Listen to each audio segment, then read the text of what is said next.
This week on the Steele Report. When I was out in the district talking to folks, people are thirsty for more options on the ballot, and they feel like the two-party system has failed us. So I think it's going to go in my favor. And that's why independent 2nd District Congressional candidate Jody Puffett believes she will have an influence in this key Iowa congressional race. And our program begins right now. Now from KWWL, this is the Steele Report. Well, right now I'd like to welcome to the Steele Report for the first time another one of our congressional candidates in this area, and her name is Jody Puffett. I'd like you to meet her right now. This is in the 2nd District, and Jody is running as an independent candidate. That is correct. She's a native of Eastern Iowa community of Edgewood, now lives over at Lake Delhi. Ms. Puffett is a UNI finance graduate, a tax and risk management and audit expert, retired from Transamerica, the huge insurance and risk management retirement company based in Cedar Rapids. Married for 36 years to her husband Jeff, 6 children and 6 grandchildren. So Jody, you obviously have had a very, very busy life. And I like to ask all of the candidates that come on the show, why run now? What is your motivation for running, particularly as an independent? There wasn't even an independent on the ballot here the last time when Liz Mathis and Ashley Hinson went head to head. Yep, yeah. Absolutely. So I'll give you a little bit of history so you have more background. So the 6 children that we have, 3 of our kiddos are a sibling group we adopted out of foster care back in 2012.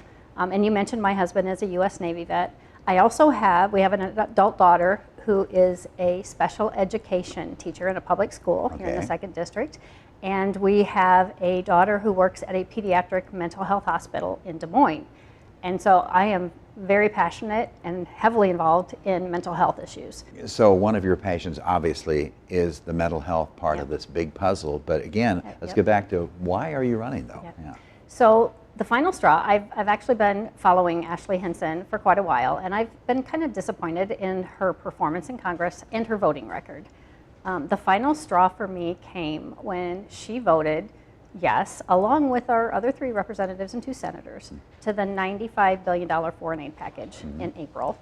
And why that frustrated me so much is we continue to send hundreds of billions of dollars to other countries when we're not taking care of things in our own backyard. My husband and I. Now recently you attended this League of Women Voters Candidate Forum in Waterloo at Hawkeye Community College, the Van Miller Center there downtown.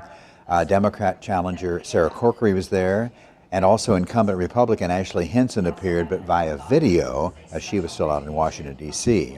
So I watched the recording, and you seem to focus on many of the same issues that you've mentioned here today. And quite frankly, I am fed up with our federal government and their lack of financial responsibility and accountability.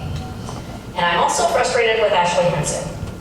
But while Ashley Hinson was voting yes to send $95 billion to other countries, back here in our own backyards, we have significant needs that aren't being met. And I can say this because I know it personally and I'm living it day to day.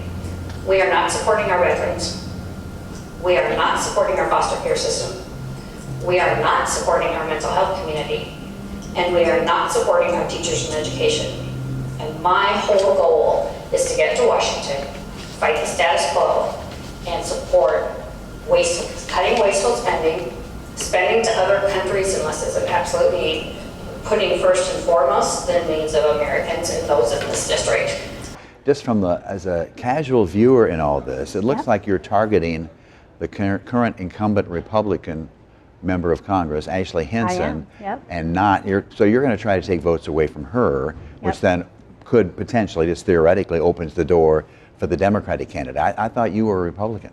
Well, you know, I was a Republican, and that's kind of how I ended up being an independent, is that vote was in April. And by the time I decided, and I'd been thinking about it for a year, by the time I decided I was going to run, I had missed the deadline for the primary. So I had lots of conversations with family and friends, and I said, okay, what do I do here? I think I'm going to run as an independent. I had a lot of people tell me, you know, just wait 2 years and run in the next primary. And no, my gut's telling me this is the year that people will vote for change. They're so tired of the polarized political system that we have today on both sides of the aisle. And amazingly, as I've been out getting signatures, which we turned in August, so to be eligible on the ballot, when I was out in the district talking to folks, people are thirsty for more options on the ballot, and they feel like the two-party system has failed us. So I think it's going to go in my favor. So when you think about taking votes away from Ashley Hinson or even Sarah Corkery, the Democratic candidate, what is your goal in this? You know you probably don't have any chance of winning, right? Well, you know what? I mean, I'll probably get criticized for saying that, That's but okay. I try to be realistic. My own parents have said that, so you're okay. But, I mean, are you looking to get 2, 3, 5%, or what do you think? You know, I honestly am hoping that I win, and I know that that is an uphill battle, and we have a lot of headwinds. But, and again, what I'm hearing in the district, and I'm retired right now, so I'm not in this to build a political career. Right, I'm in this to get in there and get some change made, and then to get out back to my kids and grandkids. But what I'm hearing in the district is people are really tired of the two-party system. So I have good hope there. So you're trying to make a statement in a roundabout way, or actually maybe a direct way, that says we need change. Yes. But as a member of Congress, would you be able to be someone who could make that kind of change? If you were, say you're on one side or the other, you're an independent candidate, so you answer to no one basically then, huh? Well, I answer to no one, and so that's the positive, right? I don't have to toe the party line or the party platform. I can vote the way I feel is best and the way that the individuals of this community are telling me they want me to vote, without having to be concerned about, you know, well, I want on this committee or I want this leadership position in the political world, because that's not my end goal. My end goal is truly to shake things up and make some change and some noise.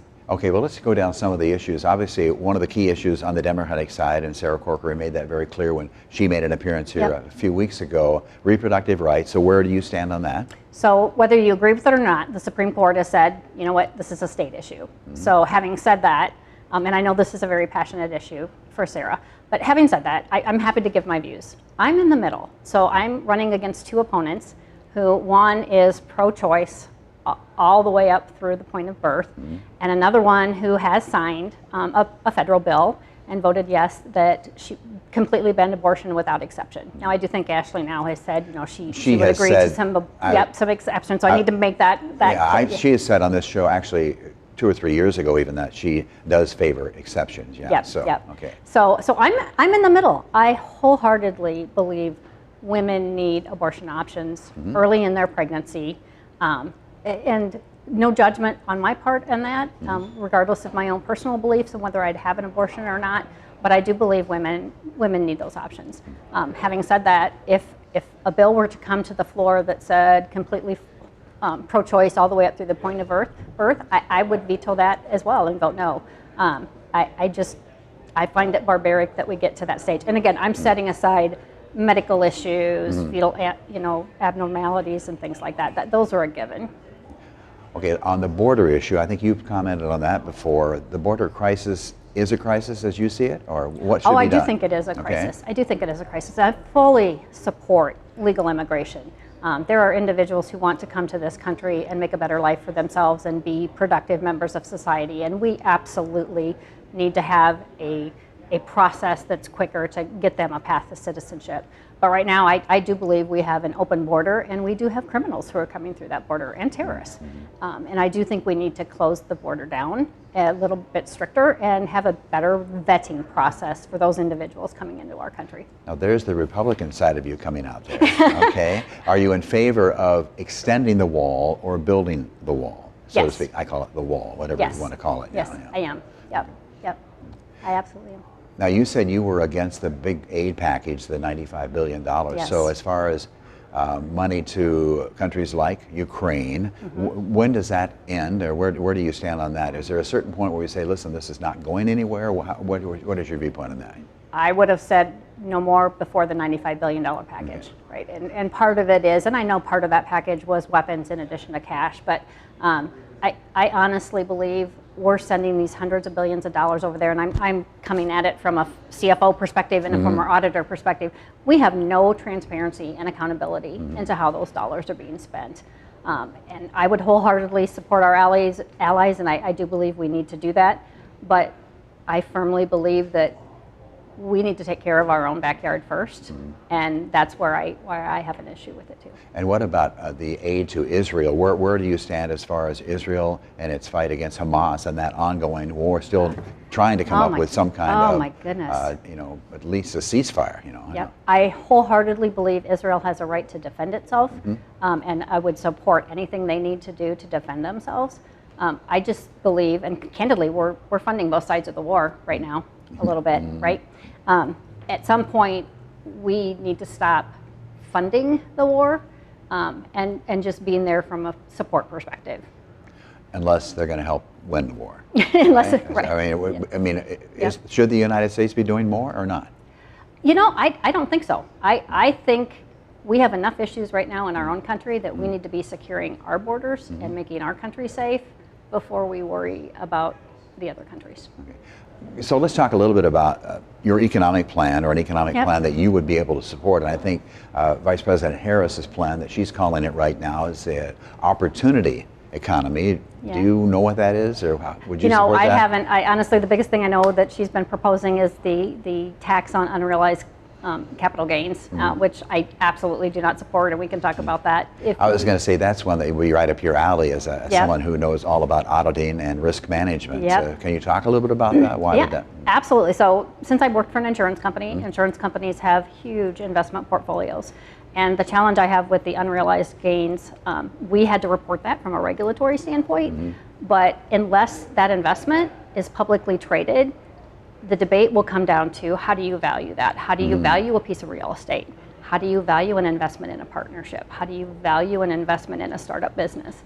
And so what's going to happen is that the IRS will have to create an administrative department around investment valuation, which is going to be a huge cost. And candidly, I think a lot of it might even be outsourced. You're talking about people like, or the companies like BlackRock that are going to benefit from that, right? Because now you've got the government going to them saying, help us value these so we can challenge the taxpayer.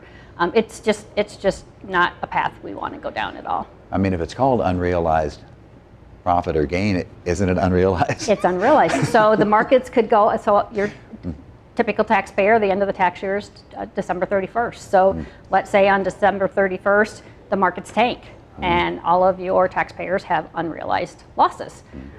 They could go up 2 days later, and those unrealized losses are gone.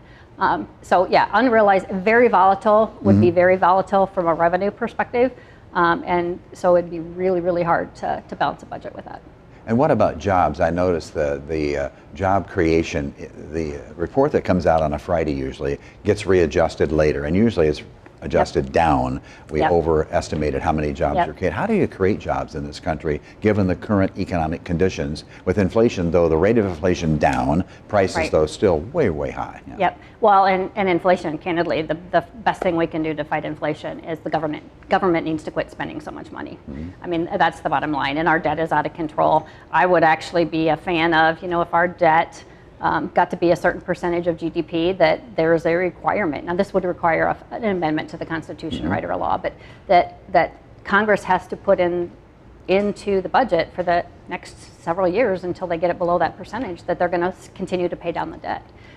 So that's one thing is, federal spending has got to come down. Our debt has to come down. I think we're at 34 trillion right now, something like that. Yep. Do you actually believe that anyone has any hope of ever getting that paid off? I look at that and going, I don't think anybody wants to pay it off. I wholeheartedly agree with you. I don't think right now anybody on either side of the aisle, right? Nobody is interested in paying down that debt, and we're going to pay for it. We are going to pay for it. It will catch up with us at some point. I think what needs to happen, and quite frankly, Congress they're the branch that is responsible for budget and spending, and we just need some backbones in Congress to do some real serious cuts to our spending. Okay, we're going to take a short break here on this week's edition of the Steele Report and talk more with 2nd District Independent Congressional candidate. That's Jody Puffett. More from Jody coming up here after this break. Thanks.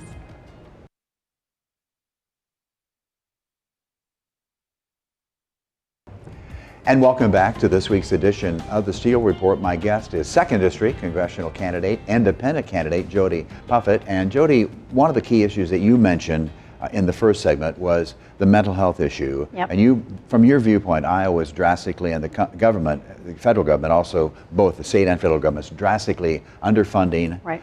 this type of treatment that is so necessary for so many young people and adults too. Yeah. Yeah, and mental health actually, it impacts only the young folks, so kiddos in foster care, but just kiddos that have mental health issues, but it also impacts our vets as well. I think we've got some real serious gaps here in Iowa, and a lot of that I think is driven by shutting down a lot of our state facilities several years ago. I will share, and I've never publicly shared this before, but the 3 adopted kiddos we have, they do have some mental health challenges and some trauma-related issues. We actually have a daughter who's in a mental health facility in southern Missouri, 8.5 hours away, simply because there's just not enough facilities here in Iowa. Right. So, you know, it's a crisis. Our mental health situation is an absolute crisis.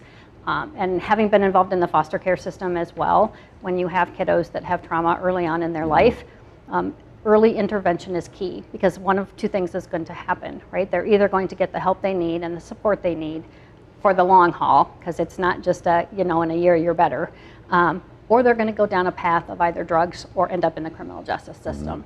And so I think it's a vicious cycle we get in, and so I am a huge advocate. We've got to put more dollars to work and more support to work early on for intervention.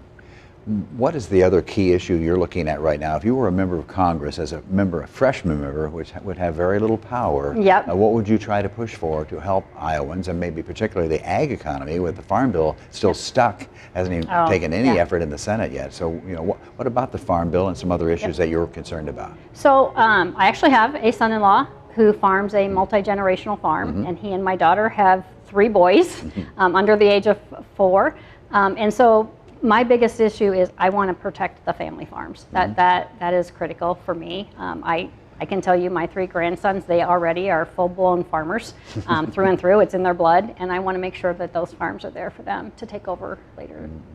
You know, the other issue outside of mental health, honestly, it's the finance person in me. It is, we have got to be more financially responsible at our federal government. We've got to take a look at our expense base. We've got to take a look at our debt. And honestly, I think that it's going to be some serious cuts that need to be made, and those types of changes never come easy, but it really has to be done. And I know that you have mentioned in other interviews, I believe, that you are in favor of term limits, but also there's an added bonus if you would be elected, right? What would that be? I have committed, and again, as I've stated, I'm not in this to build a political career. I truly am in this to affect change in Washington. And I'm a true believer in putting some skin in the game when you make commitments like that. And so I have committed that if I'm elected, I will donate my first year's salary to nonprofits here in the district. Well, that's a nice gesture. I mean, Thank you. That might be enough to put you over the top. Well, you never know. You know, let's talk a little bit about that, because you are in the area, your company is huge in retirements, Yes. retirement accounts. What do young people, young couples, young families need to do now to secure their futures? Just given the fact that the government spending probably is not going to slow down. What do they need to do as individual families to prepare for that day? Yeah. You know, honestly, it is really about being disciplined in your early years when you're first starting out, and committing to putting away so much money, whether your company has a 401k, even if they don't have a match, at least you're setting aside dollars for your future. So I would say that's the biggest thing that folks can do is, you know, be disciplined and commit to those retirement accounts. When you look ahead at what's happening in our country today and all the rhetoric and the divisiveness and everything, how do you curb that? And is it a social media problem? How do you view where is the biggest problem originating? Well, you know, I'm gonna put blame on both parties right now, right? Because I think we've got so much finger pointing going on, and we've got so much polarization going on. I'm a true believer. I don't have time for that nonsense, right? I'm fix it. What do we need to do to solve the problem? And don't come to me with problems without a proposed solution. So the biggest thing that I would do is say, I don't have time for this nonsense. You know, give me something tactical, give me a solution to the problem, and then, you know what, rally everybody around to make that happen. You know, people are very quick to criticize, but rarely seldomly do they say this is how we, or at least this is an idea that we should look at, isn't Right. it? I mean, Yep. the problems out there are very complicated. There's no They doubt are. about it. They are. And there just seems like no one's willing to budge on either side. I would wholeheartedly agree with that. And you know, you can't boil the ocean, right? As you mentioned, we've got a lot of very, very massive, complex issues going on in this country right now, and we're not going to be able to boil the ocean in a year or 2 years. But I think the biggest thing we need to do is set the tone that the rhetoric needs to change, and we need to start solving problems. Well, you mentioned the ocean, so is climate change a priority for you, or is it something that, how do you feel about the climate issue? Yeah. So I'd say I'm in the middle of that again. I don't believe that cow farts, frankly, are causing climate change. But however, I don't believe that we're not impacting climate. I do believe we are. For example, me personally, my laundry soap does not come in a plastic jug, right? I buy the sheets that have the detergent in them, and so there are lots of things we can do as individuals to help the environment. And that's where I think it starts. But you're not willing to say we're going to be all gone in 12 years or something like some people have predicted, No. right? No. Imagine climate change has probably been going on since the day the Earth was created, right? Absolutely, absolutely, yep. And then as you look ahead in your campaign, where do you go from here? After this interview, what are you doing to kind of rally the people who are out there kind of on the fence, looking at maybe an independent this time? What do you tell them? How do you get them to come to your side? You know, honestly, as I mentioned, and I'm just going to keep doing what was successful when we got our 1,726 signatures, and that's really boots on the ground, going to people where they are and talking to them. I think a lot of the issues that are very passionate for me, everybody, regardless of their political party, can agree with those. There's nothing in my goals that is going to be controversial. Who would argue against supporting our vets or mental health issues? So I'm going to continue to do that. I'm doing interviews like this, but I'm also doing meet and greets at coffee shops, going door to door, you know, old-fashioned grassroots type of stuff. So military veterans really need our support. Yes. And where do you stand as far as the Defense Department gets more money than a lot of the nations combined in overall spending, don't they? So where does that go then? Yeah. You know, honestly, I think part of it is that the right dollar amount? You have to look at it. Do you need to really throw more money at it? Or do you need to look at how the dollars are being spent right now and how much of those dollars that are being spent are actually wasted or not necessary? I have worked hard to get out and communicate with the vet community. The Freedom Foundation in Cedar Rapids is one where I went. You know, we truly do, whether we'd like to admit it or not. We have vets in this community who do not get enough to eat. We have vets who are homeless. So we need to make sure, I truly believe our vets need to get concierge service, right? Their sacrifice to our country, they should be number one. But again, putting on my finance and auditor hat, the dollars we're spending, where are we spending those? And is it an efficient use of those funds? I think one thing that really bothers people is the tax system that we have is so complicated. What would you do? What do you think we should do as far as income taxes in America? Yeah. So a couple things. One, I actually have my master's in tax. I know that's very geeky, but I do. And I would separate out individual income tax from corporate income tax. So let's just talk about individual income tax here for a minute. So one of the things that I truly believe in, it's very simple. If you have to hire somebody to do your taxes, our taxes are too complicated. So, you know, I've got a lot of other things that I want to focus on, but one thing I would really like to focus on as well is simplifying our tax structure. It's just gotten way too complicated. If you've ever read the Code and Regs, it's not an easy read. But again, you should be able to sit down and file your own taxes without having to hire somebody to do them. Okay. And what other key issue before we go, we're kind of run out of time here shortly. Sure. What's on your mind right now as you look to move your campaign forward? What is your message about why you're the candidate, even though you're running as an independent against two strong candidates, both on the Republican and Democratic side? I would say the biggest thing is I think my background professionally gives me a great leg up here to be effective in Washington from a spending perspective. But I also believe I truly am in the middle with a lot of where my policy positions are. And I actually wear purple because it's a combination of red and blue. So I've got 34 years of bringing people together and teams together to make things happen, and that's what I'd like to do here. Okay, Jody Puffett, congressional candidate in the 2nd District, independent candidate. You got enough signatures to get on the ballot. I So did. your ballot will be there. Your name will be on My that name will ballot be there. in the Yep. first week in November. So thank you very much for taking the time Thanks to for come in. having I really me. appreciate that. All We'll right. wrap things up here on the Steele Report in just a moment.